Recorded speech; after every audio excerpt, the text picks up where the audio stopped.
ರಾಜ್ಯದಲ್ಲಿ ಸಾಮಾಜಿಕ ಮತ್ತು ಆರ್ಥಿಕ ಸಮೀಕ್ಷೆ ಆರಂಭಿಸಿದ ಸಮಯವೇ ಸರಿ ಇಲ್ಲ ಎಂದು ಕಾಣುತ್ತೆ.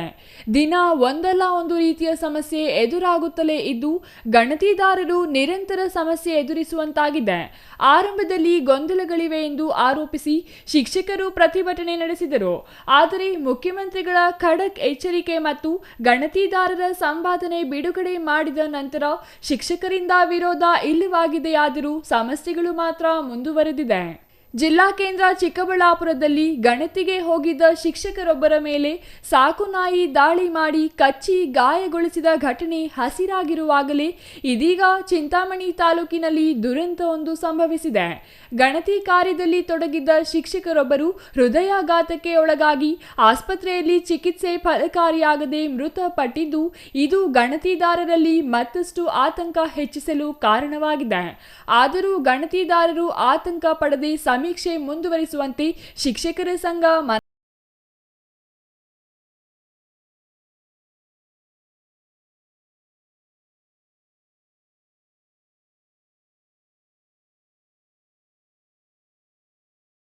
ವರ್ಷದ ರಾಮಕೃಷ್ಣಪ್ಪ ಹೃದಯಾಘಾತವಾಗಿ ಮೃತಪಟ್ಟ ಮುಖ್ಯ ಶಿಕ್ಷಕರಾಗಿದ್ದು, ಇವರು ಚಿಂತಾಮಣಿ ತಾಲೂಕಿನ ಬೂರಗಮಾಕಲಹಳ್ಳಿ ಗ್ರಾಮದ ನಿವಾಸಿಯಾಗಿದ್ದಾರೆ.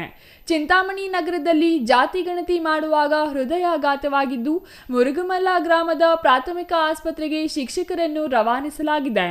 ಅಲ್ಲಿ ಪ್ರಾಥಮಿಕ ಚಿಕಿತ್ಸೆ ನೀಡಿ ನಂತರ ಹೆಚ್ಚಿನ ಚಿಕಿತ್ಸೆಗಾಗಿ ಚಿಂತಾಮಣಿ ನಗರದ ಡೆಕ್ಕಾನ್ ಆಸ್ಪತ್ರೆಗೆ ರವಾನಿಸಿದ್ದು, ಚಿಕಿತ್ಸೆ ಫಲಕಾರಿಯಾಗದೆ ಡೆಕ್ಕಾನ್ ಆಸ್ಪತ್ರೆಯಲ್ಲಿ ಮುಖ್ಯ ಶಿಕ್ಷಕ ರಾಮಕೃಷ್ಣಪ್ಪ ಮೃತಪಟ್ಟಿದ್ದಾರೆ.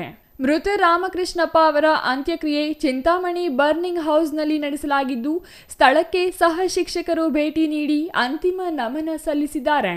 ಇನ್ನು ಶಿಕ್ಷಕ ರಾಮಕೃಷ್ಣಪ್ಪ ಅವರು ಗಣತಿಯ ಕಾರ್ಯದಲ್ಲಿ ತೊಡಗಿರುವಾಗಲೇ ಮೃತಪಟ್ಟ ವಿಚಾರಕ್ಕೆ ಸಂಬಂಧಿಸಿ ರಾಜ್ಯ ಪ್ರಾಥಮಿಕ ಶಾಲಾ ಶಿಕ್ಷಕರ ಸಂಘ ಪ್ರಕಟಣೆ ಹೊರಡಿಸಿದ್ದು, ಚಿಂತಾಮಣಿ ತಾಲೂಕಿನ ಯಗವಕೋಟೆ ಕ್ಲಸ್ಟರ್ ವ್ಯಾಪ್ತಿಯ ದಿಗುವಕೋಟೆ ಶಾಲೆಯ ಸಹ ಶಿಕ್ಷಕ ರಾಮಕೃಷ್ಣ ಅವರು ಗಣತಿ ಕಾರ್ಯದಲ್ಲಿ ತೊಡಗಿದ್ದಾಗ ಆತಂಕದಿಂದ ಹೃದಯಾಘಾತಕ್ಕೆ ಒಳಗಾಗಿದ್ದಾರೆ.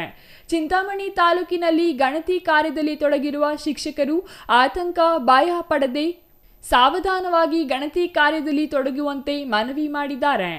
ಶಿಕ್ಷಕ ರಾಮಕೃಷ್ಣಪ್ಪ ಅವರ ಅಕಾಲಿಕ ಮರಣಕ್ಕೆ ವಿಷಾದ ವ್ಯಕ್ತಪಡಿಸಿರುವ ಶಿಕ್ಷಕರ ಸಂಘ ಶ್ರದ್ಧಾಂಜಲಿಯನ್ನು ಸಲ್ಲಿಸಿದ್ದು, ತಾಲೂಕಿನಲ್ಲಿ ಶಿಕ್ಷಕರು ಆತಂಕಕ್ಕೆ ಒಳಗಾಗದೆ ಗಣತಿ ಕಾರ್ಯದಲ್ಲಿ ತೊಡಗುವಂತೆ ಮನವಿ ಮಾಡಿದೆ. ಪ್ರಸ್ತುತ ಸಮೀಕ್ಷೆ ವಿಚಾರದಲ್ಲಿ ಇನ್ನೂ ಹಲವು ಗೊಂದಲಗಳು ಮುಂದುವರೆದಿದ್ದು, ಇದರಿಂದ ಶಿಕ್ಷಕರಲ್ಲಿ ಆತಂಕ ಮೂಡಿಸಿದೆ ಎಂದು ಹೆಸರು ಬಹಿರಂಗಪಡಿಸಲು ಇಚ್ಛಿಸದ ಶಿಕ್ಷಕರು ಅಳಲು ತೋಡಿಕೊಂಡಿದ್ದು, ಈ ಸಮಸ್ಯೆಗಳ ನಿವಾರಣೆಗೆ ಸರ್ಕಾರ ಕ್ರಮ ವಹಿಸಬೇಕಿದೆ. G L Shankar, CTV news, Chintamani.